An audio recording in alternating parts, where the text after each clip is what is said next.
Hey there, welcome to the Gyro Step, a Milwaukee Bucks podcast, proudly a part of the Blue Wire Podcast Network and GSPN, and presented by our pals at Prize Picks, where I'm on a heater and you can be on one too. Use code GYROSTEP, get $50 when you play for $5 for the first time, whether you win or lose. And speaking of winning, I kind of Charlie Sheened myself there, but I'm not Charlie Sheen. I'm Ty Windisch, joined as always by my elegant co-host Rohan Katti, and recording a day after the Bucks' kind of epic win over the New York Knicks in Milwaukee on NBC/Peacock, 121-111. And this is, we're doing the second weekly pod, which kind of lets us focus in more on games. And we picked a hell of a game to focus in on, Rohan. This is, I think, clearly the defining game of the 25-26 season thus far. Obviously, there's only 4 to pick from, but what a game for the Bucks to outlast the Knicks in that one. What a game indeed. And I know it's been such a small sample size, right? It's their 4th game. It's a big game. It's their first nationally televised game. So it's like, oh yeah, easy to pick that as their best game. But it might be their best regular season win in 2 years. It genuinely might be. Can you think of a better win from last year? If you're not counting Cup. It's not a regular season game. I know. So what are you going back to? The first Dame game? The Dame time? It might be. I can't remember off the top of my head. Or I'll give you Dame year one. If there are any bigger games. Thunder late in the year. I think that was the year before last. The one good win under Doc. They've had weirdly good games against the Thunder, but I think they kind of really tapped into their potential of their team for that one game, and it kind of fell apart after that. Other contenders, I would say the Wolves win late last year. Yeah, the big comeback. Yeah. Ironically, a non-Dame game, but kind of paving the way for this whole era. Like, that's really what that game was. But yeah, it's certainly up there. I mean, I'm not saying you are. It's easy, I think, to be prisoner of the moment. Be like, this is the big, but this was a huge game. First time they didn't beat the Knicks last year. They didn't beat the Cavs last year. They didn't beat the Celtics last year. So they haven't beat the Cavs this year again. But in their one opportunity thus far, they did beat the Knicks, and who are presumed second favorite in the Eastern Conference. If not favorite. So. I mean, more people have them 1 than 3. We'll put it that way. Yeah, I think that's fair. So to go up against a team like that, who is still a little banged up, no Mitchell Robinson or anything like that. But and Deuce McBride was the other one. And Deuce McBride as well. I was like, I'm missing someone. Yeah. And Deuce McBride. So a little bit of a banged up Bucks team as well. But to go up against that team and just really showcase what you can do with the Giannis and Friends version of this team is a really big deal. We talked all offseason long about how a strong start is so important for this team. They did not get off to a strong start last season, and you felt a lot of those ripple effects as the season went on. You couldn't allow yourself to build good habits and things like that to be able to go and succeed. Now, this year, they do have a strong start. And especially, I don't want to spend the podcast talking about this. We've already done this. But it's Giannis against the Knicks, and it's early on in the season. Wait, what? That is a big game. I didn't read that story. What was that? I don't know. Something happened. Giannis is such a good liar, dude. He's so bad at it, too. It's like LeBron, I think, tries to make it an art. Giannis just straight up just does not care that we know he's lying. It's how he plays, right? I'm just going to bulldoze through your question by saying, he said, I don't watch basketball. I didn't read the story. He said, they said you were tied to the Knicks. Who said that? It's great. I love it. I don't think there's a better way to address it. But totally agree. And I think we have to start with Giannis. I think we've done a better job at this, actually, over the last year or so. We're doing our best. We've learned over the last 6 years. The reigning Eastern Conference Player of the Week. We were right, we got it right. In case you didn't know. Right. We're 1 of 1. I don't think we're going to change our pick next week. We'll see what happens. And actually, a game we'll talk about a very little bit at the end. I'm excited about Bucks Warriors tomorrow as well, Thursday. Maxey has a bit of a shot. We'll see. Yeah, we'll see. We'll talk about it on Monday, Bob. Exactly. Giannis against the Knicks. 37 points, 8 rebounds, 7 assists, 1 steal, 2 blocks, 4 turnovers, 3 personal fouls, plus 18, 16 of 22 from the field, 16 of 21 from 2. He missed his only 3. 72.7% from the field with the 3 in there. 5 for 7 from deep, which is 71.4%. Giannis gets into this zone where, like, I don't know, man. Like, when games really mean something. Sorry, yeah, free throw line. Thank you. when it really means something, Giannis is a different free throw shooter. Like he really is. He locked in for those free throws. Yeah, and it's like you're talking about this whole game as a stat line. You want to his second half stat line? Yeah, here is we go. Just because he started poorly. I was going to mention. Yeah, a good efficient game on his own. 23 points, 6 rebounds, 6 assists, 1 steal, 2 blocks, 9 of 11 from the field, 5 of 7 from the free throw line. So all second half. Yeah, that's just the second half from Giannis. The Bucks in the first half looked a little off, and I think that's one thing. Why. Sorry. Yeah. The last thing on the Giannis stat line: 33 minutes, 10 seconds. And just incredible efficiency. That's the most ridiculous part. You look at his season thus far. I don't have it up in front of me, but he's basically doing like 30, 10, and 5 every single night this year, and he's doing it in less than 32.6 minutes per game. Giannis is averaging the most he's played. Yeah, the most he's played is 38 minutes in that Toronto. Yes, win. where they lost a guy mid-game and they were without multiple players. 36 points, 16 rebounds, 7 assists. I sold him short to just 3 turnovers per game, shooting 68% from the field. So remember, his thing used to be 30 points on 60%. He's doing 36 on 68 in less than 33 minutes per game. That's outrageous. We were talking about 30-60. Has anyone done that before besides Giannis? I was going to say, someone's done it like 4 times, Giannis, but no one else ever has done that. So now he is taking it up a notch without the superstar player. He's raised his own bar. The Bucks have their best plus-minus in Giannis's minutes that they've had per game since 1920, when they were on pace to win like 70 games before Rudy Gobert happened to the NBA. And obviously it's a small sample, but also a pretty damn good sign that even like the championship year, the year after, when they were still a wagon in the regular season, they're winning Giannis's minutes by more this year than they did in those seasons. That's remarkable too. Yeah, when Giannis is on the court, this team looks unstoppable. And which is why that first half of the Knicks game seemed a little weird. And it kind of made me think, oh, is this the competition of the East? Yeah. Obviously, one half is a really small sample, but it's your first test, really, to be able to look at that against a relatively healthy team. The Cavs, it's still difficult because there was no Darius Garland or anything, so it's tough to make any assumptions. But like Mitchell Robinson and Deuce McBride are not the end all be all for this New York Knicks team. At least 4. I hope so. For their sake. Yeah. So going into that first half, and probably at halftime, you're thinking to yourself, oh man, Giannis is really struggling against this team. This team as a whole is struggling. What really is the secret sauce for how this Bucks team can succeed? Are they going to be a middle of the pack team, or are they going to be a team that can rise to the near top? And that second half showed the fight that they have, the punch that they have. They did not, sort of start to, collapse within themselves. They did not have that classic third quarter Bucks where they're getting off to a sluggish start and things like that, where they allow that lead to build and build and build until it's insurmountable. They came out there and they went and took it. They opened on a big run to start the third quarter. They constantly kept pushing into that lead and basically erased that deficit very, very, very quickly. I mean, what were they down? They were down 12 points at halftime, and you managed to get it to a lead going into the fourth quarter. That's an incredible look from this Bucks team against this Knicks team, who again is one of the favorites in the Eastern Conference. Again, it's a little bit of a diluted Eastern Conference, but still one of the favorites in the Eastern Conference. They were 2 games away from the NBA Finals last year, right? 2 games? Yeah. They lost in Game 6. Yeah. So I'm really impressed with how this team looked and how this team started to find itself. We're going to talk about some guys who didn't have their best games, but it's that mentality that Doc Rivers and the rest of the team has really been talking about. It's not always going to be Gary's night. It's not always going to be Bobby's night. It hasn't been Bobby's night yet. I know. I made the prediction. I had my clip ready because it seemed like it was going to be Bobby's night, and it wasn't. So I deleted my clip.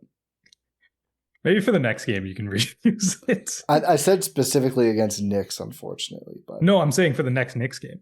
Oh, yeah, true. There we go. Yeah. Yeah, thankfully I didn't say against the Knicks on October 28th, Bob is going to. But it was AJ Green's night. It was Ryan Rollins' night. Yeah. It was Giannis's night. It always has to be Giannis's night. And it looks like it always is going to be Giannis's night. That shows what this team can really be. They can go up against anyone who comes into their building and say, you know what? We can beat you. On any given night, we can win a basketball game. And that's what they showed. Yeah. Giannis coming in said good teams don't lose 2 games in a row, which really, I didn't clock it at the time after the Cavs loss. Kind of a gauntlet thrown down to the team, right? Kind of like a challenge of like, let's see if we're a good team. And I guess by that definition, they are thus far, because obviously they have yet to lose 2 in a row. They have yet to lose 2 games. Before we dive into the player by player, in addition to Giannis, just some things on the start. So last season, of course, the Bucks started 1-3. They didn't get their second win or their third win until mid-November, which that question was posed to Ryan Rollins. And I forget if it was Jim Ozarski. I think it was Jim Ozarski. It might have been Eric Name of Milwaukee Journal Sentinel. Yeah, and The Athletic. What's the word? Respectively. Yes. But so the question posed to Rollins, like last year, I know you weren't here yet, but the Bucks didn't get their third win until mid-November. Rollins just goes, damn. And like, yeah, it was rough. And the way that happened too, like the Bucks 1-loss, obviously we covered it on Monday, was a relatively close game. I mean, the Cavs were up, but the Bucks really fought back. It was a legitimately close game in that fourth quarter. Last year, they're 1-3. The one win was the Sixers without Embiid in opening night. And then they lose their home opener. They get beat soundly by the Bulls in Milwaukee. And then they go to Brooklyn. And this is where I kind of think, I wonder, does Giannis have this on his mind, saying good teams don't lose 2 games in a row. They take that ugly loss from the Bulls last year, and they go into Brooklyn, a bad Nets team, and they just get ran off the floor by like Dennis Schroeder and Day'Ron Sharp, I think, had a nice game. Like some guys who aren't in the NBA anymore, frankly, were probably contributing for the Nets in that game. And this could not be any different. Like took care of business in the first 2 games, and now we're seeing real good professional fights against the Cavs and the Knicks. And that's very encouraging. I have a Giannis quote. They know how to punch back. Yeah. They know how to punch back. And I think that's what's really important. And they keep up. Like it's not some of these teams like the Raptors are trying to fly around. The Cavs played a fast pace. The Knicks were really moving it up and down. And the Bucks did give up one ugly fast break dunk, but by and large, they've been able to keep up in transition. Myles Turner is a big part of that. We'll talk about him. But the new, like we keep talking, right, since they built this team or as they were building it, of like. We've been talking a lot. But like it's very modern. Like this is how you win in today's NBA. Like I think I've said this a dozen times. Like they built a team that's less renowned, but it's more suited to play modern NBA basketball. And there's a lot of Giannis quotes. I mean, him on the court saying, "This is my city," obviously was a big one, but other stuff he said after the game is going viral. This is the one that no one's really picked up that I think is very important. Quote, "This team is built exactly how it's supposed to be built to win games." I mean, again, to the point of like, oh, Giannis, I didn't read the story. The story alleged, ESPN's Shams Charania, that Giannis had the doubts about the roster, and that was the whole thing with the Knicks. For him to come out and say, after being asked about that story, after beating those Knicks, oh, this team is built how it needs to be built to win, I think that's a huge public vote of confidence that, again, maybe you could say wasn't necessary, but that stuff means something. Giannis is fired up about this team, man. Yeah, he's really fired up about this team, and I think it would be a very, very, very different story if the Bucks were, 2 or 1-3, but Giannis still had these absurd stat lines. That would be such a different story. But the reason, and we've seen that in years past. I mean, it wasn't this absurd, obviously, but last year, Giannis is putting up gaudy numbers like he always does because he's one of the best players to ever pick up a basketball in the history of human beings. And they were still losing games. This year they're not. This year they're winning games. And I think it goes to that cast of characters, especially considering a lot of these guys were on the team last year. Yeah. A lot of internal development, a lot of being able to figure out how they fit next to Giannis. And it is a completely different team, even though there are a lot of the same players. Like thinking about what the Bucks were starting last year.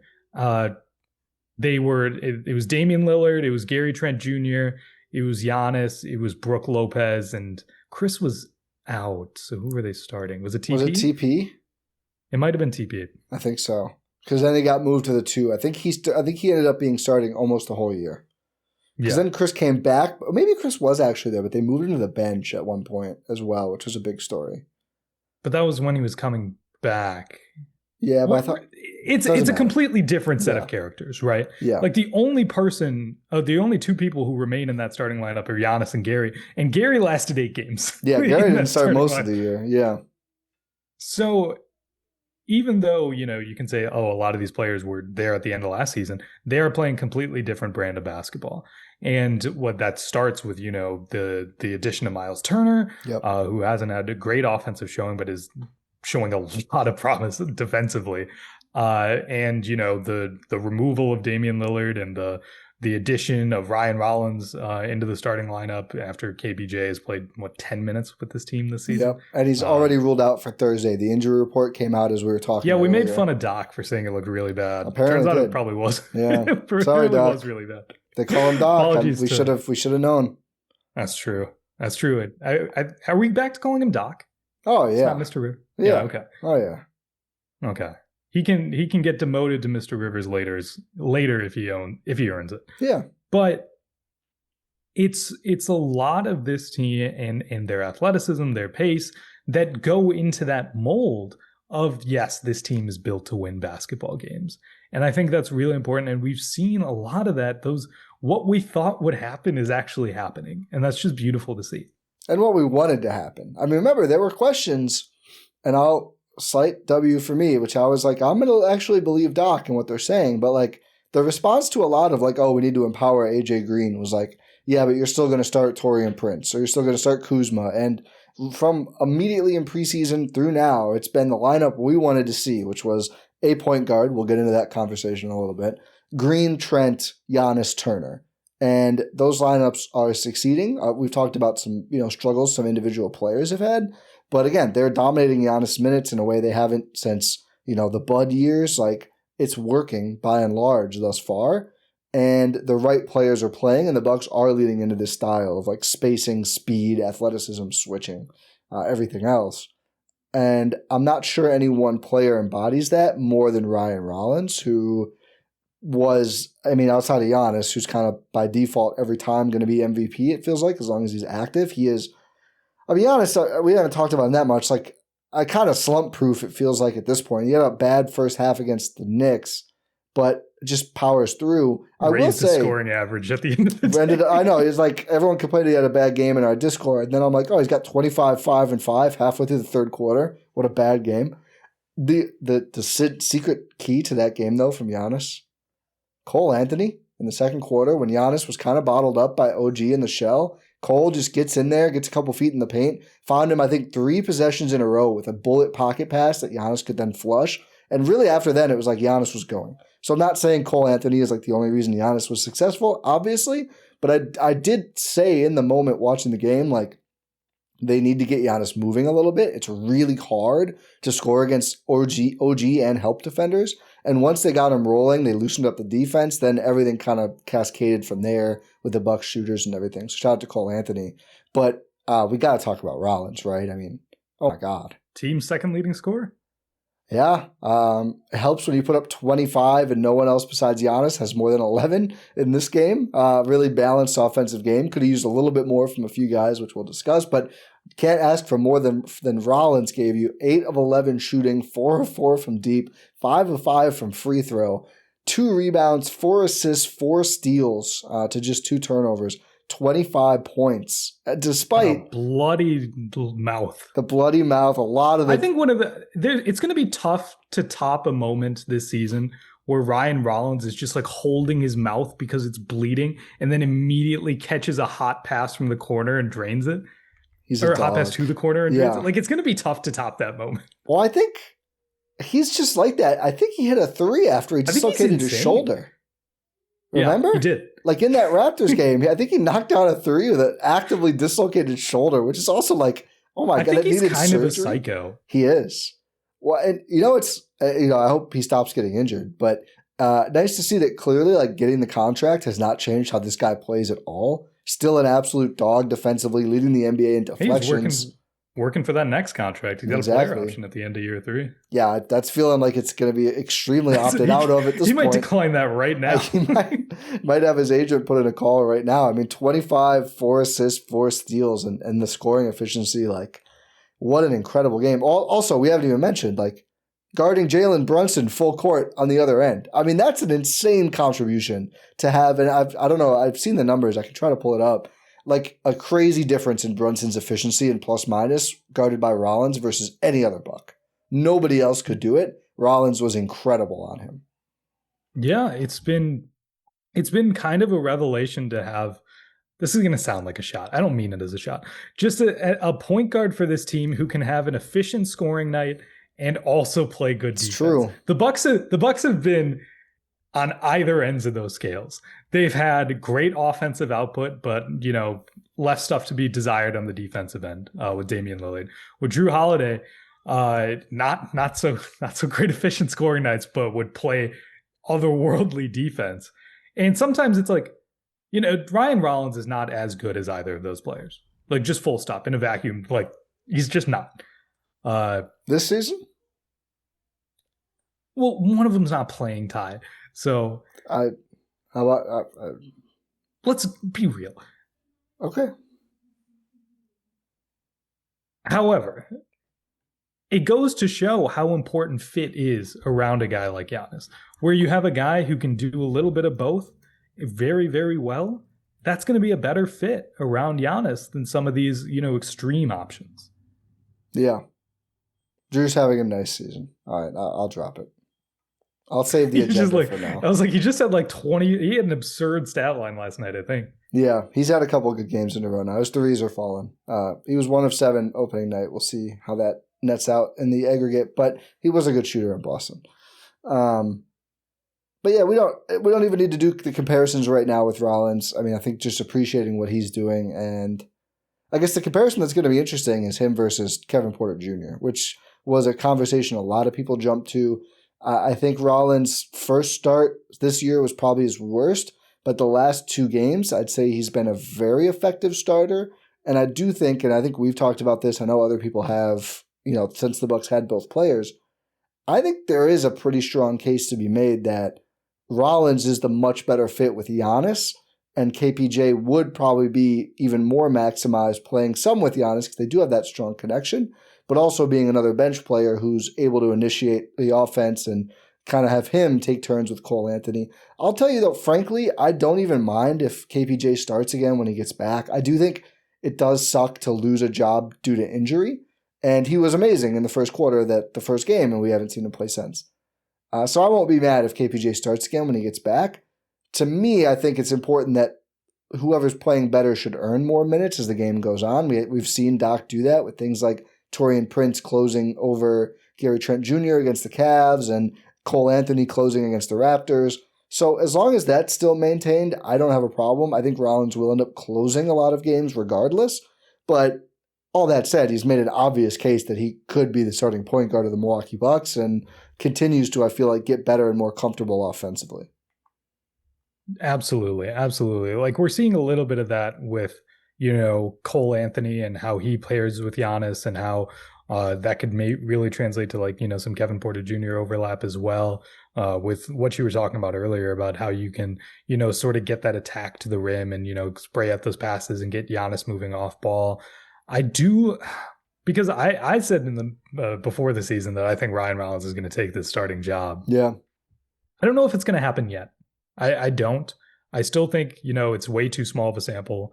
Doc's not going to do that. Doc's doing a lot of stuff we didn't think he was going to do, so maybe I'm not giving him enough credit. Dude, he's diagnosing injuries via ocular pat down. I mean, Doc's cooking this year. Ocular pat down is crazy. It just sounds like... It's an Always Sunny bit. Oh, is it? Okay. Yeah. It just sounds like he's harassing him. They're just looking. Just looked at his ankle, that's all. What was I saying? Oh, yeah. I don't know if it's going to happen right away, but I do think it will happen eventually. And that's not to say, like, I think Kevin Porter Jr.'s role is really important on this team, especially because of how the non-Giannis minutes still kind of look, even though the numbers aren't nearly as bad as they usually have been. Just a little bit feels unsustainable because of the way that the offense plays a little. They need more like athleticism and dynamism in that bench group, which I think Cole Anthony has been doing a good job of doing, but I also think Kevin Porter Jr. would be way better suited to do it. Yeah, I think that's all fair. Rollins, though, has just become an incredible asset and just someone that, like, I don't even want to hear a hypothetical trade that has Rollins in it. Even more than Green at this point for me.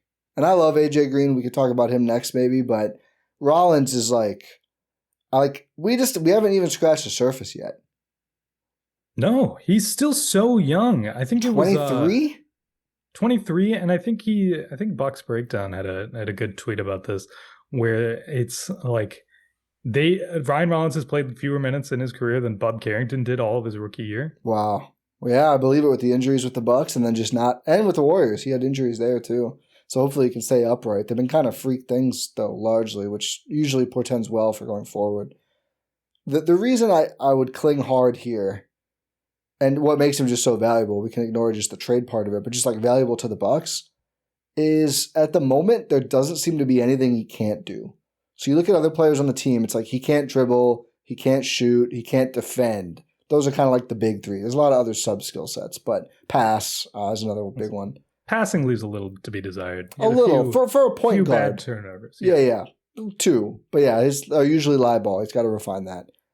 But they were the two were, sorry, I'll let you make your point. The two were especially stood out to me because they were both plays where Giannis had a defender overextend and he was wide open going to the basket and just boom. He missed the pass. Gets deflected. And it's like, oh. One, he just missed the pass. The other got deflected, I think. Yeah. The missed pass one in the fourth quarter was rough because they were probably going to be able to seal the game there, and he just didn't. I don't know if it was timing or if he just didn't go where he wanted it to, but basically just got picked off. Maybe he just didn't see the defender, watching too much Tua tape or something. But Rollins' game, it feels like it's progressing to a place where he's going to be a player without that weakness, and that those players are just very rare. And yeah, I mean, I don't know. I don't want to get too ahead of myself by any means, but it does feel like every time this guy gets significant run, he is finishing at the rim, he's drawing contact and hitting free throws, he's opening up threes for other players on the team, he's guarding full court and very effectively against the best guards in the NBA, and he's knocking down threes. He had a slow start to the year, but again, made all 4 of his shots, despite hitting 2, leaving with a bloody lip, getting his rotation pattern messed up, comes back and hits his next 2 as well. Those kind of players are extremely rare, and he's got a lot to prove still. The Bub stat is crazy. Like, he just hasn't played that much. But all the signs are there. Like, the advanced metrics love him. That's a player who I think you just keep giving him minutes, keep giving him opportunity, and see what the ceiling is. And this is the perfect team for it, because Giannis is here, but everything else is so malleable, especially at the guard and kind of wing room or, point guard, shooting guard room, that, like, as much as he develops, I think they'll be able to accommodate it. Yeah, I think so. It's just important to keep these types of players in house, right? Oh yeah. It's just so important. Like a young, dynamic point guard who's only getting better, you have to keep him. Yeah. You have to. Yeah. And they don't fall under, like, sorry to Ryan Rollins, but it's not like, he's a rising star in the league that's going to command like $100 million contract. No, that's just not. I mean, the way the cap is going, Ryan Rollins might make $100 million on that in 2 years. You know what? That is fair. I mean, but it's like, this is a guy who the Bucks had to cut to sign Myles Turner. Yeah, and they rescinded his qualifying offer, but not his bird rights. Yeah. It was correct. Like a whole thing. Yeah, they didn't cut him. They probably had a thing there, but allegedly, the NBA is too busy. The NBA is too busy for tampering right now. We're good. They got a lot of stuff going on. Yeah, I don't think the league office is going to check out our pod on this one.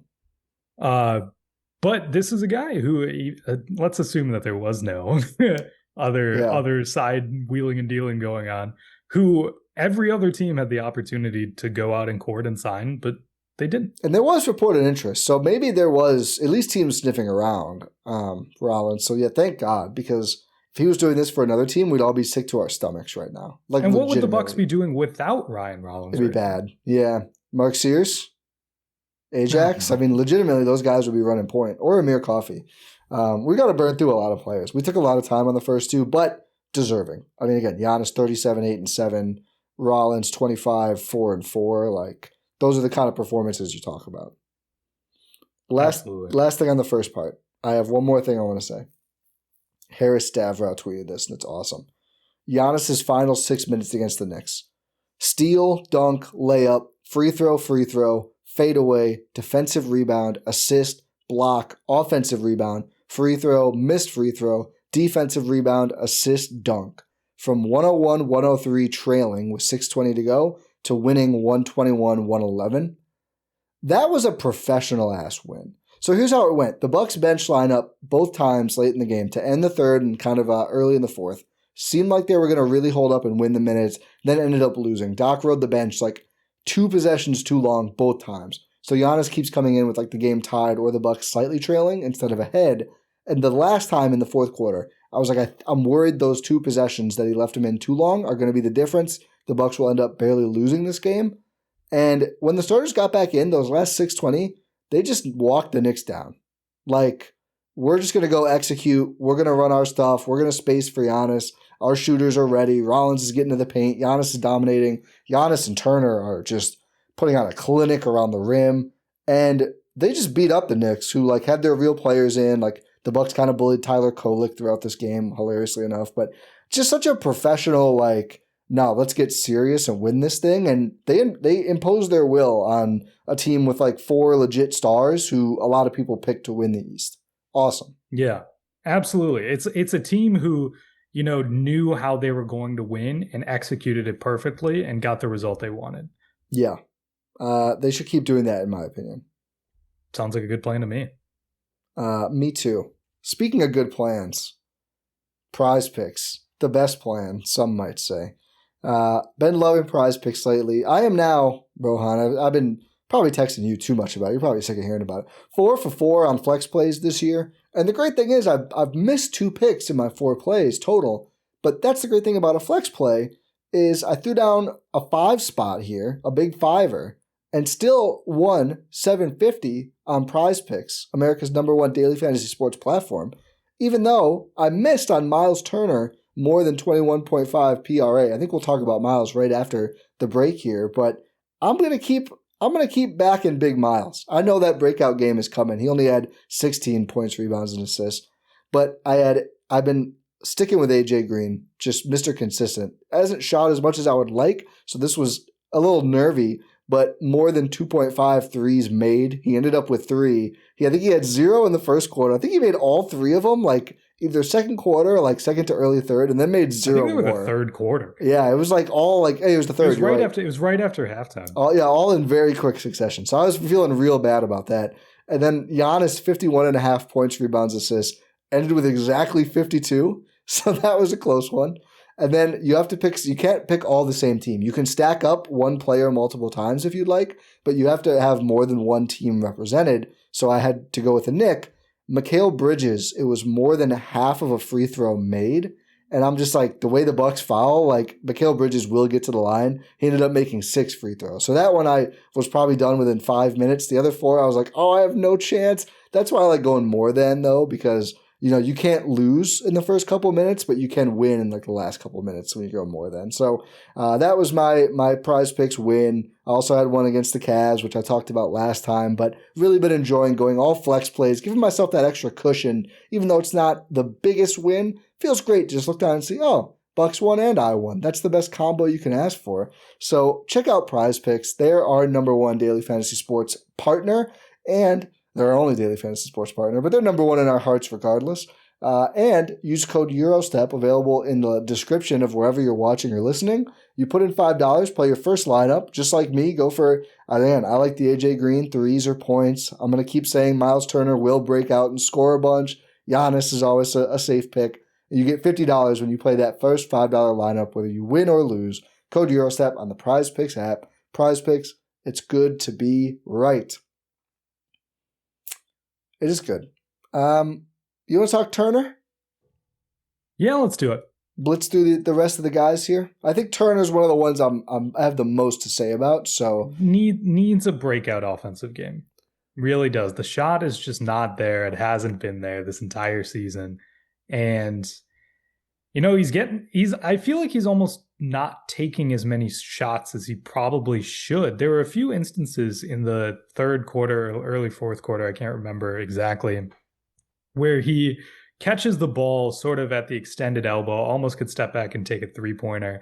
And he's just waiting for someone else to come get the ball because he wants to set a screen. It's like, bro, your defender is like 5 feet in front of you. You're a good shooter. Just take the shot. Yeah. I almost feel like he's getting in his own head a little. I think so. I think there was a possession I critiqued Giannis because he was posted and he had AJ Green one pass away. And instead he made a pretty spectacular pass to Turner at the top of the key. But they're like roughly as open. So I was like, Giannis, just take the easy pass and AJ's a much better shooter.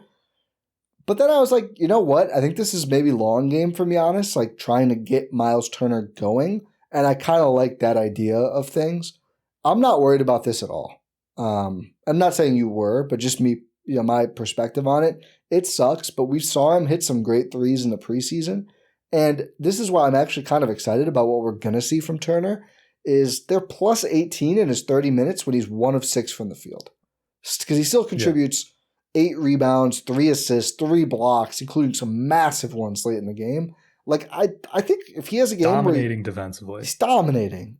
If he has a game, though, where he hits 4 threes, I think they're just going to start blowing teams out. And I do think it's coming. Like, I know there was the whole, will he make threes without Halliburton setting him up? He's getting set up. Like, I don't think that's the issue. I think he's just kind of off on the shot. That happens.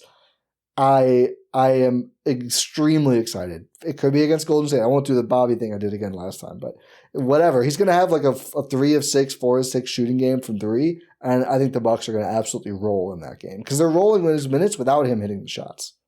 Yeah, they really are. And I think it's going to be it's already a good fit on one end of the court, and it's already just waiting to be a beautiful fit on the other end of the court. Because like you were saying, he is getting teed up on these shots. He is getting the looks that we would want. It's just not going in right now. And that's just not sustainable for a player of Myles Turner's caliber. Like, he has been a historically dominantly good shooter as a big for years. Yeah. Like, I'm not really that worried about it, especially because they continue to be effective in his minutes. Exactly. Yeah, I mean, he's 10 points worse than he's been at any point in his career dating back to his rookie season. So I think it'll be there. Interesting note here, he's at double his previous career high in assists per game, averaging 3 assists, which is kind of a lot for a big. I mean, Jokic breaks people's brains, but like a more standard kind of, or Turner's not standard. You know what I mean? A non-offensive hub big, we'll say that.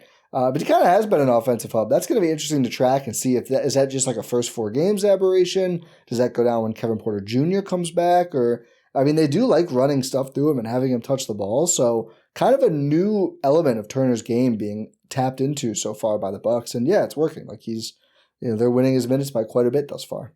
Best elbow distributor since Greg Monroe? Giannis.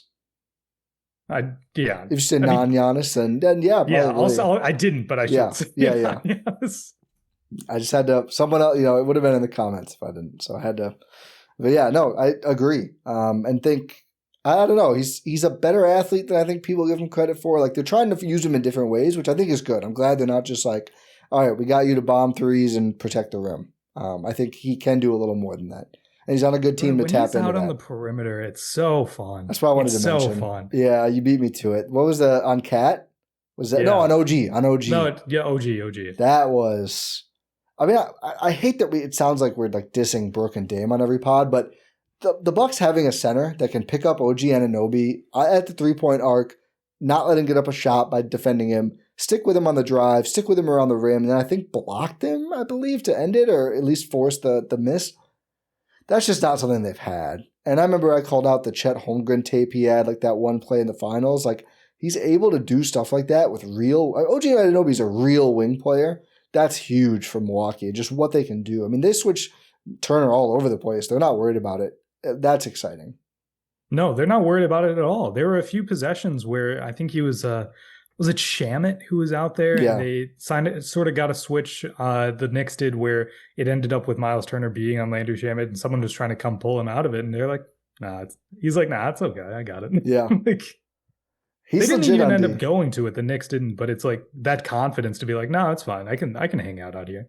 Yeah. He is he's quite the defender, man. He is going to have an awesome season. So hopefully the threes start falling soon. But What can he do against Quentin Post? Oh man, I know. Like he should this could be it. We'll see, but this could be the home crowd get going a little bit. I feel really good about the Bucks' chances if Turner has a big game. But that's true for a lot of guys. I mean, this AJ Green and Ryan Rollins AJ Green and Gary Trent Jr. combined for just 20 points on 5 of 10 total attempted threes in the game against the Knicks. Kind of quiet games for both of them, and I think, Gary had some nice playmaking and an awesome steal as well. Just picked off a pass, but let's get some more threes to these guys. Yeah. AJ had his moment in the third. Yeah, in the third quarter when they really started to cut into that lead. But yeah, you want better moments. Gary was teetering on a down stock for this game until he hit that dagger three. Yep. And it's like he hasn't had his game yet. No. So that he had one. He had one, I think. I think actually he was pretty good the first two, but he's kind of been like slowly declining. Yeah, he had 20 against Toronto. Yeah, that's true. But he hasn't had it hasn't felt like there has been a Gary stamped game. Yeah, not red hot yet. That's what we're waiting for. And the Cleveland one was pretty rough. This one was just okay, to your point. Yeah, it's just middling. For the Green thing, let's just dial up 3 times so you make him take a shot in a row every quarter? Maybe? That'd be awesome, wouldn't it? He didn't even get into foul trouble really in this game. He had 4. But not early. He didn't get into early foul trouble. In the first half, I guess he had 3. Yeah, he kind of did. I was like, oh, Rohan was right. It's better than the first quarter than it has been. I don't know if it was. I feel like you have rose-colored glasses. He only had 1 in the first quarter. He did have 1 relatively early in the game. But if you're going to have to live with that if you play him as a starter. But the whole point of him as a starter, and we've talked a lot about he has some nice passes or he can defend better than people think. It's the shooting, though. Let's not overlook Do that. the thing you're really good at. Yeah, and it's not all on him. The Bucks they need to draw up at least 2 plays a quarter where it's like. Because he'll shoot it. That's the beautiful. He does not hesitate. You need to get him at least 2 threes and ideally more every single quarter. Designed. Obviously, if he's open, they'll pass it to him. But they need to design at least 2 threes every single quarter for AJ. You're just not getting your value. He barely shot in the first half. He wasn't effective. In the second half, he starts shooting, and suddenly the Bucks are winning a lot in his minutes. It's that simple to me. Yeah, absolutely. And by the way, just a cool 58.8% from deep this season. I'm starting to take it for granted. I will say. I think I need to be a little more cognizant of that's incredible. He's 10 of 17. That's incredible. And I feel like it's been pretty even game over game. He's making multiple threes in every game. Yeah, you can't turn into the George Hill 3-point shooting. You have to be Kyle Korver levels of 3-point shooting. He's shooting 64% from the field. That's pretty nuts. He's 3 of 3 from non-3. We talked about the Bucks shooters.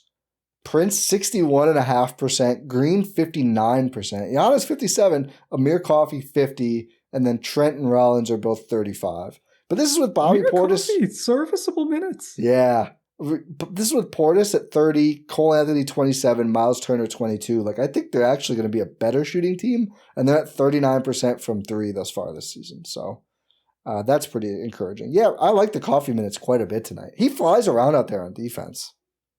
He does, and he's always making the right play. He's playing good defense. He doesn't stand out, really. No. But I think that's a good thing. Yeah. He's not. He's serviceable. He's competent. And I think that was going to be the word I used. Competent. Yeah. That's a good word to use. What's a good I'm trying to think of what can. I'm trying to think what's a sobriquet type thing? What can we say about Amir Coffey in trying to make a nickname? A what kind of thing? What? What did you say? A what kind of thing about Amir Coffey? A sobriquet? What is that? Isn't that just a nickname? I don't know. Yeah. Okay, well, I didn't know. Like I'm trying to think like fast, like a Mr. Caffeine or something, because he's flying out there. I don't know. I didn't want to actually give one. Mr. Caffeine. We're sticking with Mr. Caffeine all year. Mr. Caffeine, I agree, is very quietly competent, and I like this game. I think my hot take was outside of Rollins. I think this game might have done more for his stock, like within the balance of the team, than almost anyone. We'll talk about Kuzma next. He's probably the next closest. But after this, I was like, oh, he should probably just play every game. Like, that was really good. Yeah, absolutely. It's just a serviceable wing. Yeah. Mr. Caffeine. Mr. Caffeine. Mr. Caffeine. The Java man. I think we can talk about the bench front court as a pairing, because it's really interesting. Yeah. Here's the thing. So it's been really funny to chart this experience. It went from Kuzma can't play with Giannis to, okay, we bring Kuzma off the bench, and now Giannis and Kuz can play together, and it works if you use them as a front court pairing. Yeah. And that turned into a Bob Kuz front court problem, because that means if you're playing Kuz at the 4, that means Bob's playing the 5. Yeah. And now that's turned into Kuz is playing the 5. Kuz is the 5. I was going to say. I asked on the last pod, is Kuz's weak side rim defense sustainable? You said no, you were right, but now it's his... Not even the strong side rim defense. He's just the center now. He's just playing center. Modern solutions require modern problems. Or no, vice versa. Yeah. And it's been good. I mean, it's a 1-game sample. And Cat was having a horrendous game even outside of the possessions where Kyle Kuzma was guarding him.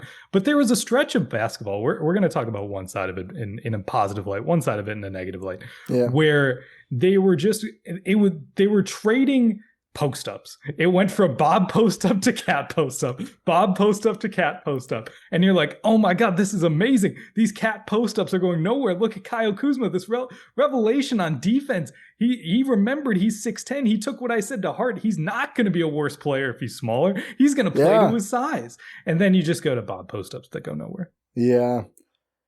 I don't know, man. Like, you just got to hit the shots, Bob. It sounds stupid, but like it works if you just have it's efficient. It's like the AJ Green thing, like except not as good, but like the whole thing is like AJ hits the threes. For Bob, it's like the whole thing is you score. The rest of the stuff, it doesn't work. We talked about he tries to switch on defense and he does a little more playmaking, a little more shooting. At the end of the day, if you're Big Bob, what his strengths and weaknesses are, as maybe I was a little mean about last pod. If you don't have the strength of the scoring, all the other stuff, it's just like, it doesn't add up to being worth it. So I think that'll happen, but it hasn't. And yeah, he was a team low -8, which would not surprise anyone who watched that game. Only 2 rebounds as well. Kind of was just minimized. Ended up playing fewer minutes than every Buck except for Amir Coffey, which was the right call. But yeah, Kuzma's defense. Bobby? I mean, huh?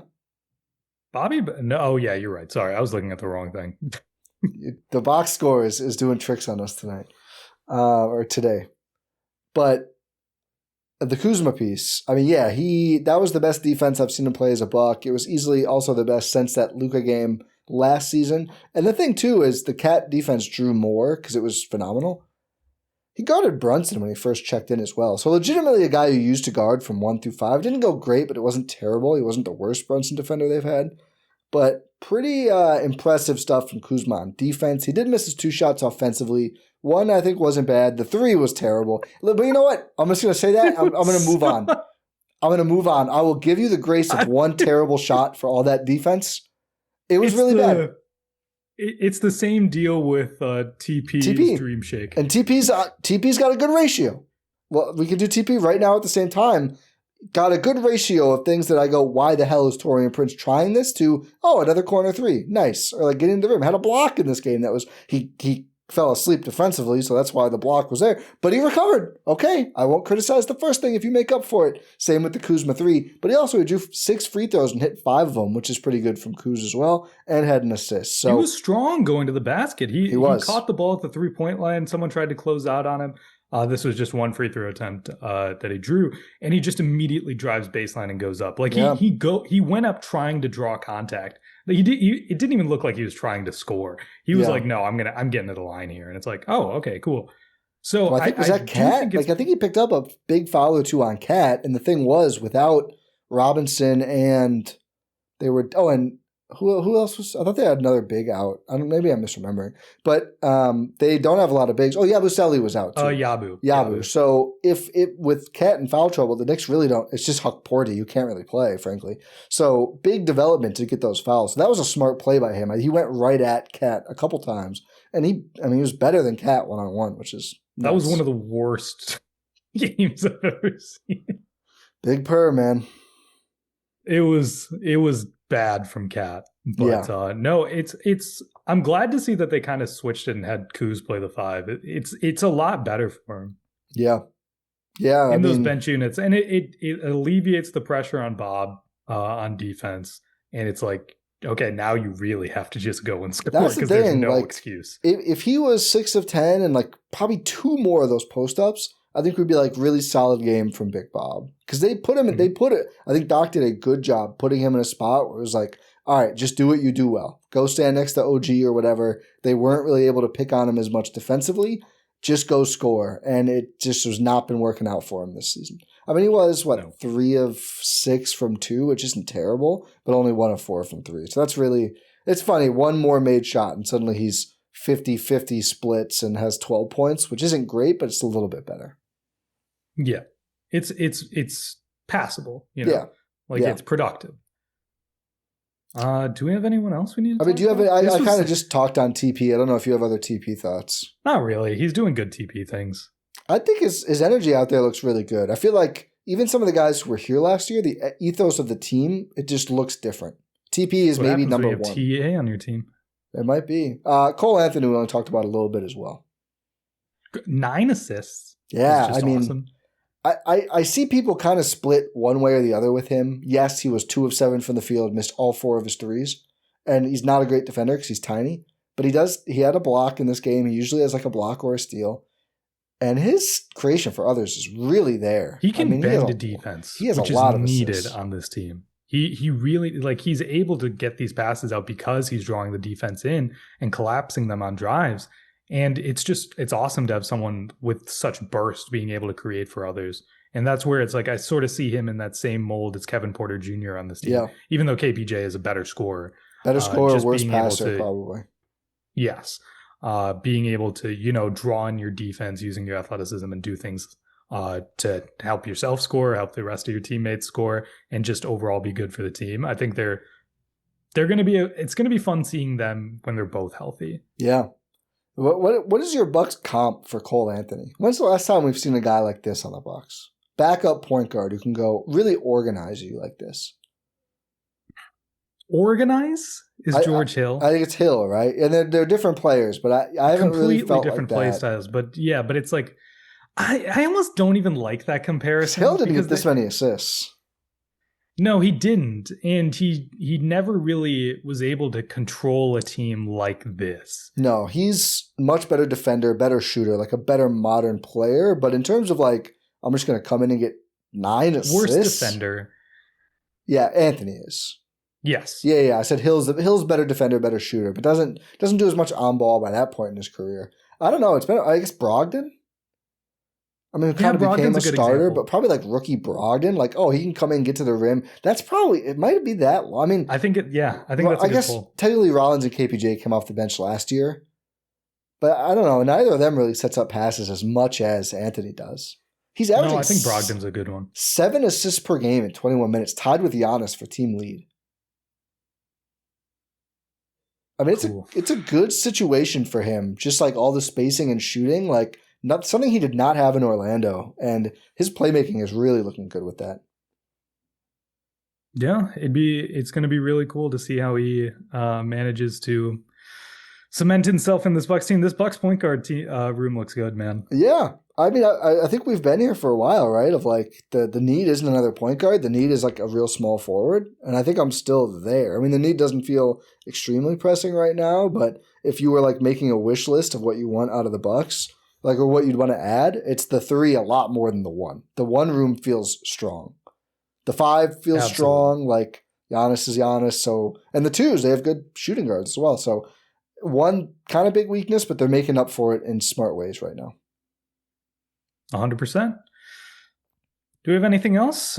Should we look ahead at the schedule for this Bucks team? So they play the Warriors on Thursday as they continue this homestand. Yep. And then they finish off the homestand welcoming the Sacramento Kings to town on Saturday at 4 p.m. Again, for some reason. We haven't figured that one out yet, have we?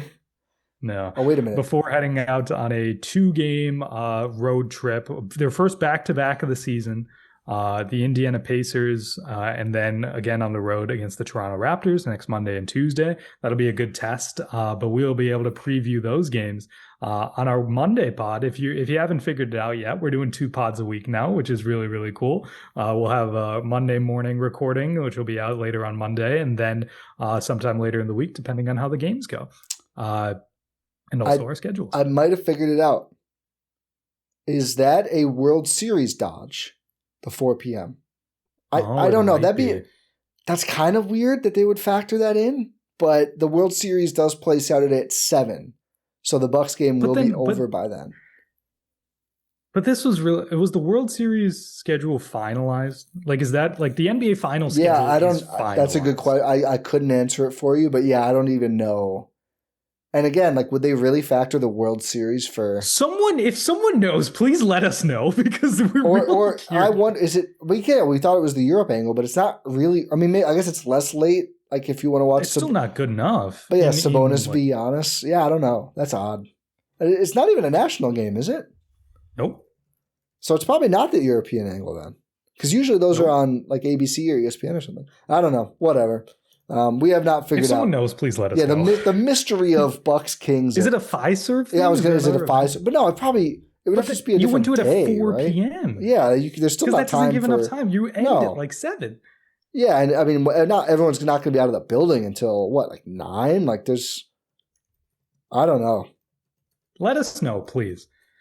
But yeah, we'll be able to talk about that game on Monday as well as the other games remaining on this homestand. But we'll say thank you for listening to this episode of the Gyro Step here on Blue Wire and GSPN, presented by our wonderful friends over at Prize Picks. Make sure you're subscribed wherever you're listening to or watching this podcast, whether that's your podcast platform of choice or YouTube. 5-star rating and review, podcast platform of choice. Leave a like, engage in the comments on YouTube, pod random, and we'll talk to you next time.